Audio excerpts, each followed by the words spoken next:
ہے خوش نصیب لوگ وہ جن کو نصیب ہو صحبت اللہ۔ راہ ولی میں وہ تاثیر دیکھی، بدلتی ہزاروں کی تقدیر دیکھی۔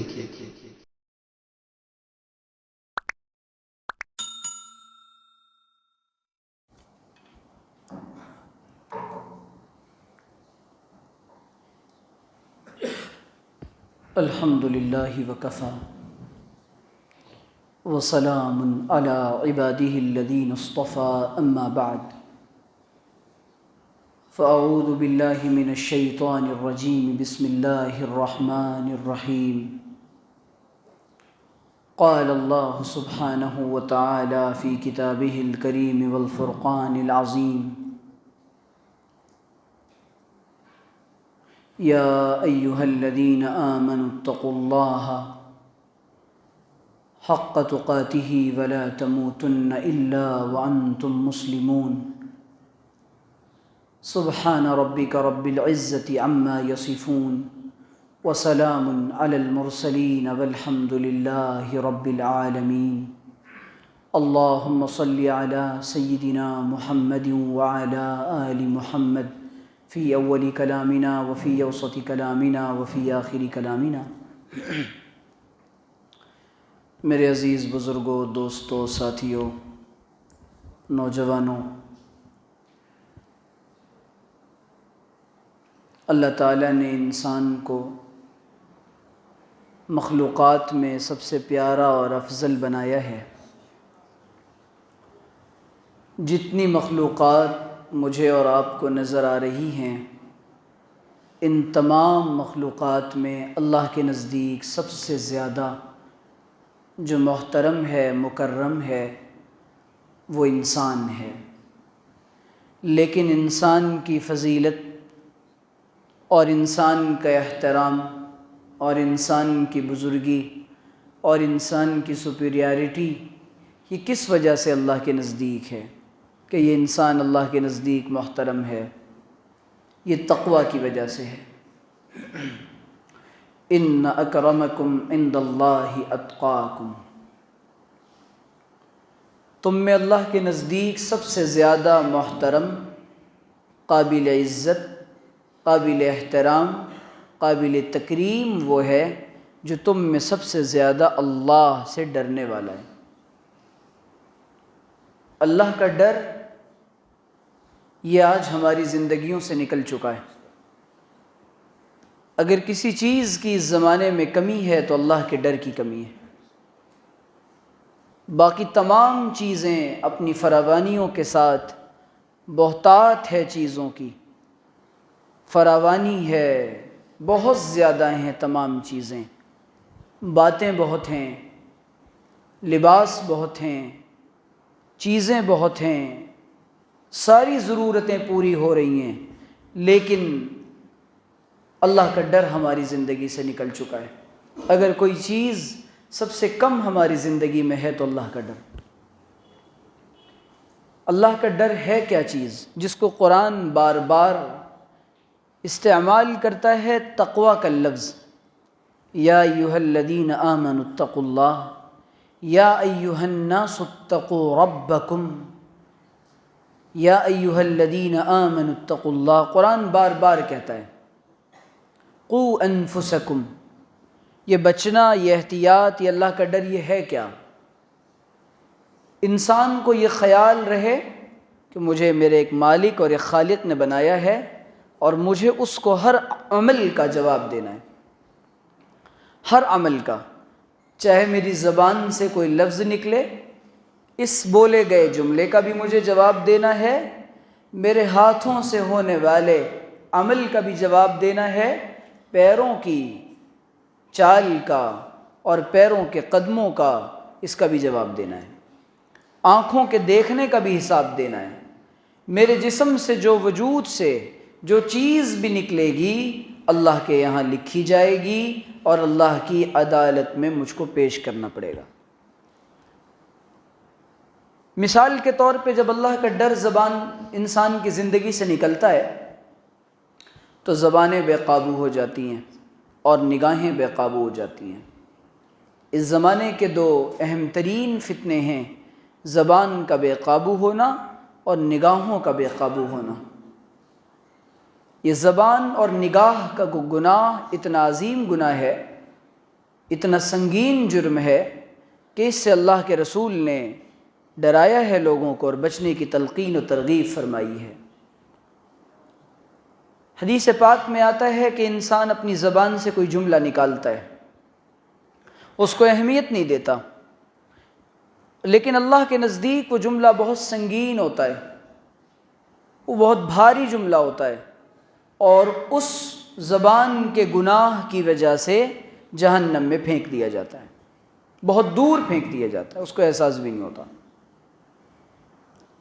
اللہ کے رسول نے فرمایا کہ جو انسان دو چیزوں کی ضمانت لے لے، حفاظت کی ذمہ داری لے لے، میں اس کے لیے جنت میں گھر کی ذمہ داری لیتا ہوں۔ اس میں سے آپ نے ایک فرمایا کہ زبان کی حفاظت ہے، دوسرے شرمگاہ کی حفاظت ہے۔ اللہ کے رسول علیہ الصلاۃ والسلام دعا کر رہے ہیں، اللہم طہر قلبی، اے اللہ میرے دل کو صاف کر دیجئے، میرے گناہ کو واغفر ذنبی، اور میرے گناہوں کو معاف کر دیجئے، وحسن فرجی، اور میری شرمگاہ کی حفاظت فرمائیے۔ یہ دعا رسول عربی اس لیے کر رہے ہیں تاکہ میں اور آپ یہ سبق لیں کہ ان چیزوں سے مجھے اور آپ کو بچنا ہے۔ جب انسان کی زبان بے قابو ہوتی ہے نا، اس کو انسان معمولی سمجھتا ہے۔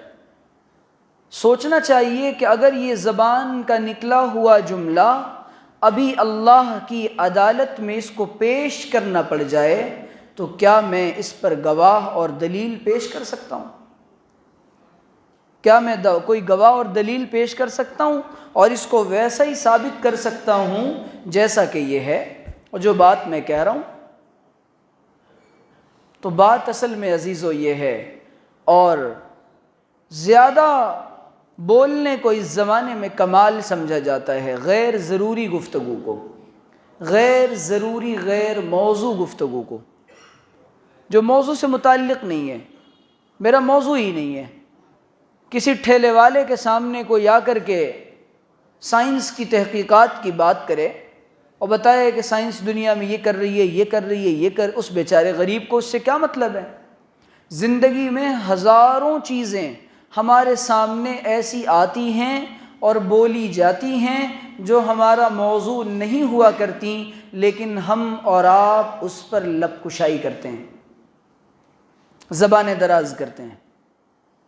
مثال کے طور پہ کسی زندہ شخصیت کے بارے میں آج بات کی جاتی ہے، بولا جاتا ہے تو کسی دوسری شخصیت سے ان کے متعلق پوچھا جاتا ہے، لیکن نہ اس سے جنت ملنے والی ہے اور نہ جہنم کے فیصلے ہونے والے ہیں، لیکن چونکہ مزہ آتا ہے، نفس کو زبان کی لذت ملتی ہے اور کانوں کو لذت ملتی ہے، اس لیے ہم اور آپ غیر موضوع چیزوں کو اپنا موضوع بحث بناتے ہیں یا نہیں بناتے ہیں؟ غیر موضوع۔ اس امت کی بربادی کی ایک بنیادی وجہ ضیاء وقت ہے، اس امت کی بربادی کی ایک بنیادی وجہ ضیاء وقت ہے، تضییع اوقات ہے، ویسٹ آف ٹائم۔ اس امت کی ہابی ہے، ہابی، پسندیدہ چیز، اہم ترین مشغلہ کہ وقت ضائع کریں۔ نوجوان، بوڑھے، مالدار، غریب، عالم، غیر عالم، سب اس میں برابر کے شریک ہیں۔ ابھی میرے پاس ایک نوجوان کا صبح فون آیا بیجاپور سے۔ اس نوجوان نے کہا کہ ملک میں جو حالات چل رہے ہیں، ان حالات کو دیکھ کر کہ ہماری مساجد کے ساتھ یہ ہو رہا ہے، ہماری عورتوں پر ظلم ہو رہا ہے۔ آپ سب جانتے ہیں ماشاءاللہ میڈیا سے جڑے ہوئے ہیں، اور سوشل میڈیا تو فجر سے کے بعد قرآن کے کھولنے سے پہلے دنیا کی خبریں کھولتے ہیں میں اور آپ۔ حضرت تھانوی نور اللہ مرقدہ نے اس زمانے میں منع فرما دیا تھا کہ یہ خبریں، ان سے ایمان کمزور ہوتا ہے۔ حضرت نے فرمایا میرا اخبار دیکھنے کا کوئی معمول نہیں ہے۔ تو اس نوجوان نے کہا کہ میرے دل میں، مجھے خود فون کیا ہے، میرے دل میں یہ وسوسہ پیدا ہو گیا کہ آخر اللہ ہے تو کہاں ہے جو مظلوموں کی مدد نہیں کر رہا ہے؟ جب یہ خبریں اور یہ نیوز پر میں نے مظالم دیکھے تو کہنے لگا کہ یہ جانتے ہیں کیوں ہوا؟ میں نے کہا کیوں؟ کہنے لگا میں گروپ میں ہوں تو گروپ میں جو ہے وہ میسیجز آتے ہیں، ویڈیوز آتے ہیں، اور لوگوں کا محبوب مشغلہ ہے غیر ضروری باتوں کو وائرل کرنا، اور جب ایسی باتیں وائرل ہوتی ہیں لوگ 200 300 گروپوں میں بیٹھ کر تبصرے بازی کر رہے ہیں اور اپنا وقت ضائع کر رہے ہیں۔ اللہ تعالیٰ ایسے چند لوگوں کو جہنم میں ڈالے گا، اور جہنم میں جانے کی ایک وجہ لوگوں کی یہ بھی ہوگی جہاں وہ یہ کہیں گے لم نک من المصلین، ہم نماز نہیں پڑھتے تھے، اور جہنم کے دن کو، روز جزا کے دن کو، بدلے کے دن کو، ججمنٹ ڈے کو جھٹلاتے تھے۔ وہاں پر یہ بھی کہیں گے کننا نخوض مع الخائدین، بکواس کرنے والوں کے ساتھ اور گپیاں ہانکنے والوں کے ساتھ بکواس کیا کرتے تھے۔ محبوب مشغلہ ہے میرا اور آپ کا، کف لسان کی، حفاظت زبان کی شریعت نے بڑی تلقین دی ہے، بہت ترغیب دی ہے، لیکن میں اور آپ ہر موضوع پر ماشاءاللہ ہمارے مسلمان تبصرہ کرنے کا فن جانتے ہیں، چاہے ناسا کی کوئی تحقیق آئی ہو یا حکومت کے معاملات ہوں، اپنے گھر کی خبر نہیں اور ساری دنیا پر تبصرے بازیاں اور تنقیدیں اور حالات اور ان پر بحثیں، یا ہمارے چائے کے نکڑوں پر جو پارلیمنٹ سجائی جاتی ہے، پارلیمنٹ میں بھی وہ بحثیں نہیں ہوتی ہیں۔ مجھے معاف کریے گا، یہ کیا آج ہماری قوم غیر ضروری مسائل میں الجھ کر اپنے منصب اور اپنے مقصد سے بہت دور جا چکی ہے۔ ہمارا مقصد کیا تھا؟ مقصد حیات کیا تھا؟ لائف کا پرپز کیا تھا؟ زندگی کا مقصد کیا تھا؟ اپنے رب کو راضی کرنا۔ بنیادی اور چھوٹا سا مقصد تھا اللہ کو راضی کرنا، لیکن میرے عزیزو، میں نے اور آپ نے آج اپنے اللہ کو راضی کرنے کا خیال اپنے دل سے نکال کر دنیا والوں کی رضا کا خیال اپنے دل میں بسایا ہے۔ دنیا والوں کی رضا کا خیال کہ دنیا والے خوش ہو جائیں، اس لیے یہ سارا خرابہ اور سارا فتنہ پیدا ہو رہا ہے۔ اللہ کرے کہ ہمیں یہ بات سمجھ میں آ جائے، یہ تقویٰ کے خلاف ہے۔ تقویٰ کہتے کس کو؟ ایک اور آسان زبان میں عرض کرتا ہوں، تقویٰ نام ہے زندگی گزارنے کی سائنس کا، کہ زندگی کیسے گزاری جائے گی۔ ایک منظم اور سلجھا ہوا مسلمان ہوتا کیسا ہے؟ بے ڈھنگا نہیں ہوا کرتا، وہ بے ڈھب نہیں ہوا کرتا، وہ اسے اپنے لباس کا بھی خیال ہوتا ہے، اسے اپنی چال ڈھال کا بھی خیال ہوتا ہے، اسے اپنی زبان سے نکلنے والی گفتگو کا بھی خیال ہوتا ہے۔ وہ غیر ذمہ دارانہ بات نہیں کیا کرتا، اسے اپنے کانوں میں پڑنے والی بولیوں کا بھی احساس ہوتا ہے، اسے اپنے بچوں کی تربیت کا بھی خیال ہوتا ہے، اسے اپنی بیویوں کا بھی خیال ہوتا ہے، اسے لوگوں کے اور انسانوں کے حقوق کا بھی خیال ہوتا ہے۔ یہ ہے تقویٰ۔ ہم نے تقویٰ کس کو سمجھا ہے؟ داڑھی ٹوپی جب عمامے نماز اور روزے کو۔ زندگی گزاری جائے گی کس طرح؟ اللہ کی نظر میں رہ کر اور رسول کی شریعت کے دائرے میں، اس کا نام تقویٰ ہے۔ میرے عزیزو، عرض یہ کرنا چاہتا ہوں، یہ سارا دنیا کی محبت کا وبال ہے۔ ہمارا تو صبح سے لے کر شام تک مطمئن نظر اور ہمارا سارا کا سارا دل و جان جس پر ہماری فدا ہے، 2 کوڑی مال 2 روٹی اور بوٹی کے لیے ہم حلال و حرام کی تمیز کو ختم کر بیٹھے۔ 2 روٹی اور بوٹی کے لیے انسان اگر 5 دن بھی بھوکا رہ جائے اور اسے کھانا کھلایا جائے تو کیا یہ ایسا ہو سکتا ہے کہ وہ 5 دن کا کھانا ایک وقت میں کھا لے؟ ایسا نہیں ہو سکتا۔ اس وقت جتنی بھوک لگی ہے اور جتنی اس کی کیپیسٹی اور لمٹ ہے وہ انسان اتنا ہی کھائے گا۔ اور عجیب بات ہے، جس پیٹ کے لیے میں اور آپ یہ ساری خرابیاں کر رہے ہیں اور انسانوں کو راضی کر کے اپنے اللہ کو ناراض کر رہے ہیں، حرام و حلال کی تمیز کو ختم کر رہے ہیں، ناحق کا اور باطل کا ساتھ دے رہے ہیں صرف لوگوں کی خوشی کے لیے، یہ اسی پیٹ کے لیے۔ اور قبر میں جانے کے بعد چند گھنٹوں میں جو چیز سب سے پہلے پھٹتی ہے وہ یہی پیٹ ہے، سب سے پہلے۔ اور اللہ تعالیٰ نے جہاں یہ فرمایا کلو واشربو، وہیں فرما دیا ولا تصرفو، کھاؤ اور پیو لیکن حد سے زیادہ تجاوز نہ کرنا، اسراف نہ کرنا۔ اللہ یہ بتانا چاہ رہے ہیں یہ کھانا پینا یہ انسانی ضرورت ہے، یہ مقصد نہیں ہے، لیکن میرے عزیزو میں نے اور آپ نے اس کو اپنا مقصد بنا لیا۔ آج مسلمانوں کی زندگی کا حاصل کھانا پینا، پہننا اوڑھنا، اچھی گاڑیاں، اچھے بنگلے، مال کی فراوانی، یہ چیزیں مقصود بن گئیں، اور اللہ کی رضا اور اللہ کو راضی کرنے کا خیال یہ ہمارے دل سے نکل چکا ہے میرے عزیزوں۔ ایک روایت سنا دیتا ہوں۔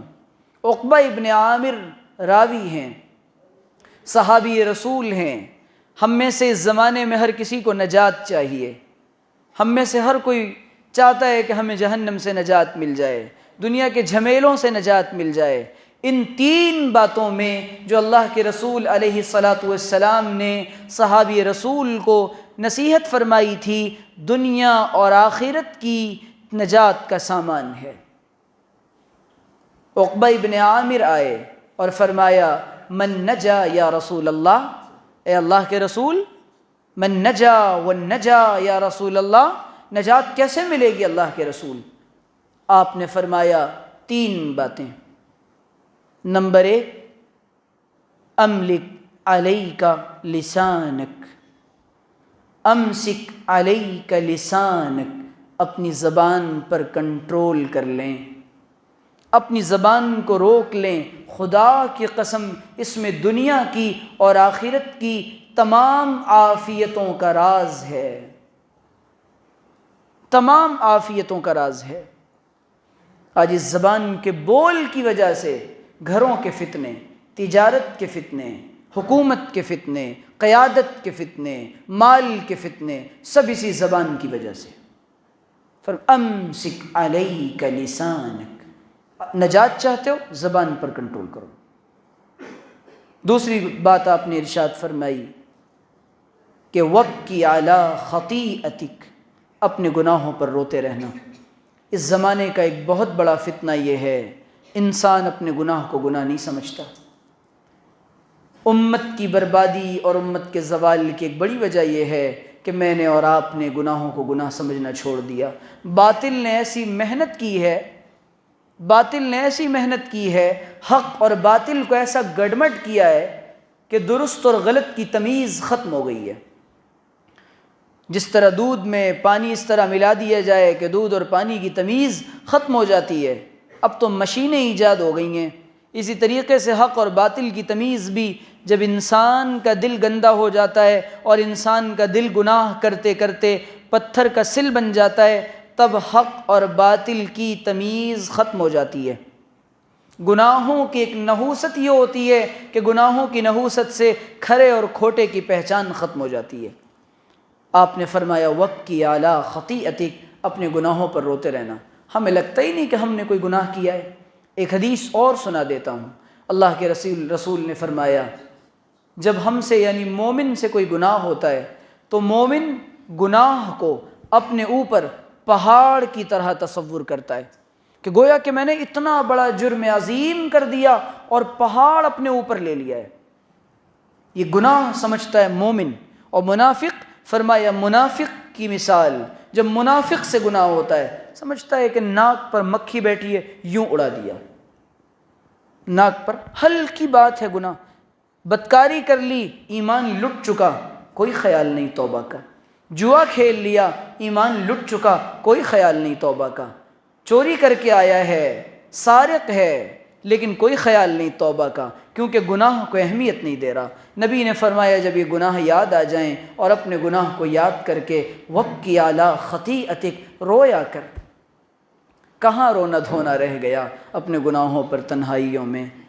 آج رونا دھونا چھوڑ دیا، دل کے جذبات اللہ سے کہنا میں نے اور آپ نے چھوڑ دیا، آنکھیں اللہ کے سامنے نہیں بہائیں۔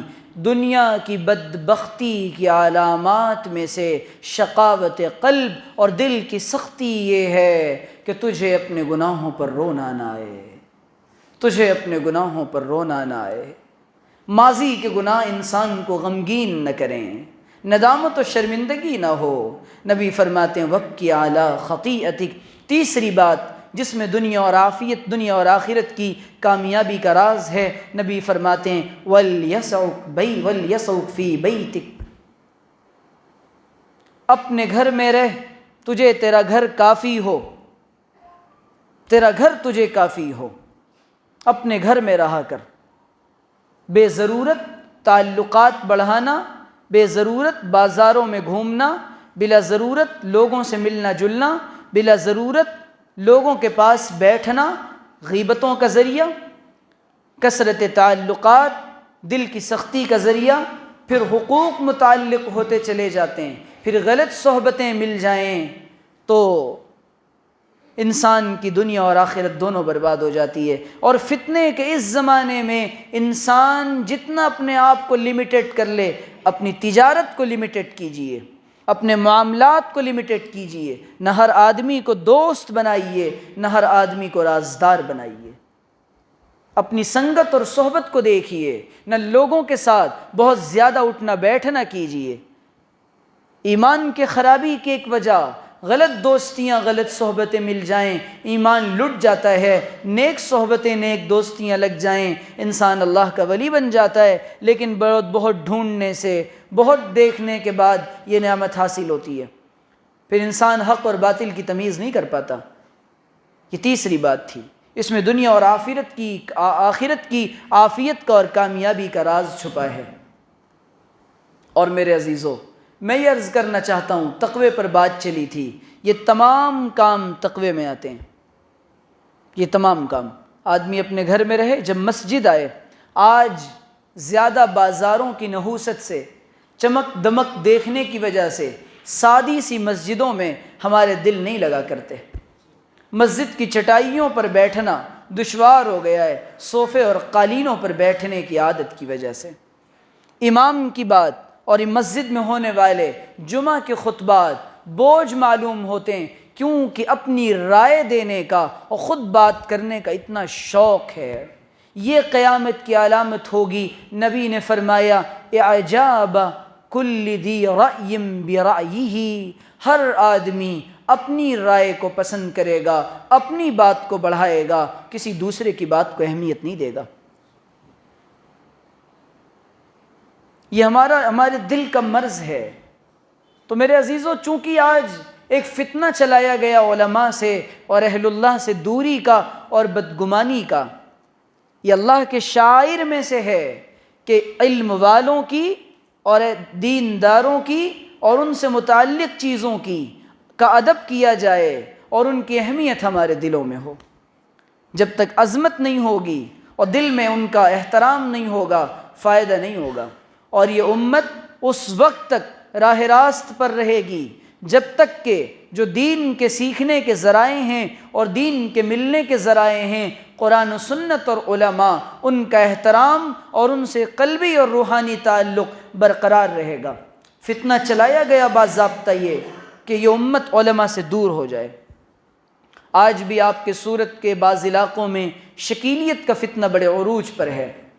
یہ فتنے کیوں لائے جاتے ہیں؟ اس لیے کہ علماء سے کاٹ کر اپنی بات چلائی جائے، قرآن و سنت کی اپنی تشریحات کی جائیں جو اسلاف امت سے منقول و مروی نہ ہوں۔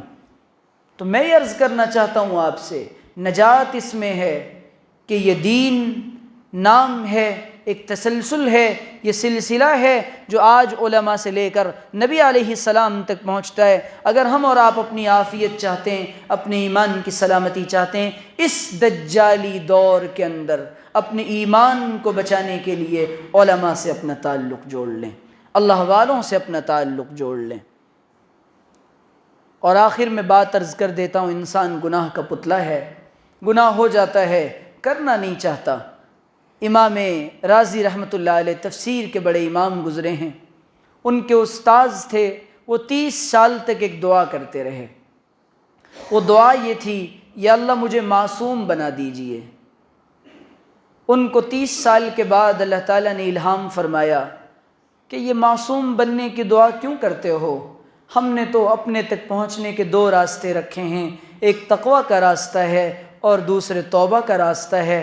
تقوی یہ کہ انسان گناہ نہ کرے، ایسا نہیں ہو سکتا کہ انسان سے گناہ ہی نہ ہو۔ جو یہ کہتا ہے کہ مجھ سے گناہ نہیں ہوتا وہ جھوٹ بولتا ہے۔ مجھ سے گناہ نہیں ہوتا وہ جھوٹ بولتا ہے۔ ولایت گناہ کے نہ ہونے کا نام نہیں ہے، یہ تو مقام نبوت ہے۔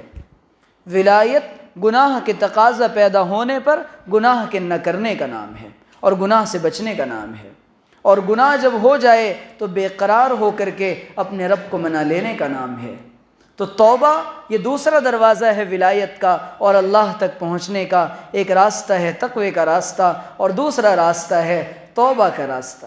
یہ راستہ اللہ تعالیٰ نے آسان کیا ہے کہ تقوی کا راستہ چلتے رہیں، گر جائیں کہیں پر، لڑکھڑا جائیں، پھر اپنے اللہ کو رو دھو کر منا لیں۔ اللہ تعالیٰ انسانوں کو معاف کرنے والے ہیں۔ حدیث پاک میں آتا ہے التائب من الذنب کمن لا ذنب لہ، توبہ کرنے والا ایسا ہے جیسے اس نے گناہ کیا ہی نہ ہو۔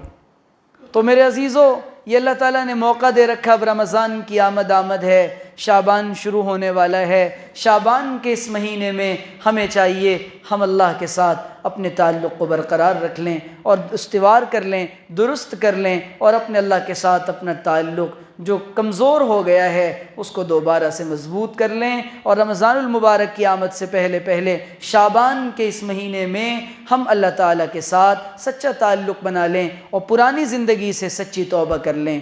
اللہ کے ساتھ اس کو منا لینے سے وہ بہت جلدی مان جاتا ہے، توبہ کرنے والوں کو عزیز رکھتا ہے، کسی نے کتنے گناہ کیے ہوں۔ اس لیے توبہ یہ ہے کہ انسان زندگی میں توبہ کر کے دوبارہ ان گناہوں کی طرف کبھی نہ